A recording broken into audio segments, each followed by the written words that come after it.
সবসময় আমরা দেখে এসেছি যে নীরবভাবে অনেকে অনেক ভূমিকা পালন করছিল, যাদের জন্য বাংলাদেশ ফুটবলতে আজ পর্যন্ত এগিয়ে এসেছে এবং দাঁড়িয়ে আছে। তার ভিতরে একটা উদাহরণ আজকে যে একাডেমিতে আমরা আছি, শামসুল হুদা একাডেমি, যারা একদম 8 বছর বয়সের থেকে বিকেএসপির বাইরের কোনো একটা একাডেমি আমরা দেখতে পাচ্ছি।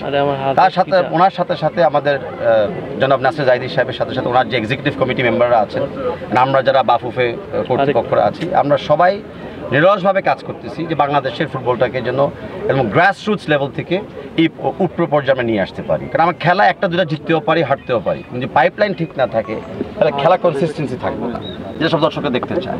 আর আজকে বিশেষ করে হলো ফিফার অ্যান্ড এএফসির গ্রাসরুটস উইক, এটা একটা আন্তর্জাতিক উইক আমরা পালন করতে যাচ্ছি। আজকে আমাদের গ্রাসরুটস উইকে 600-র চেয়ে বেশি 8 থেকে 14 বছরের ছেলেরা অংশগ্রহণ করতে যাচ্ছে।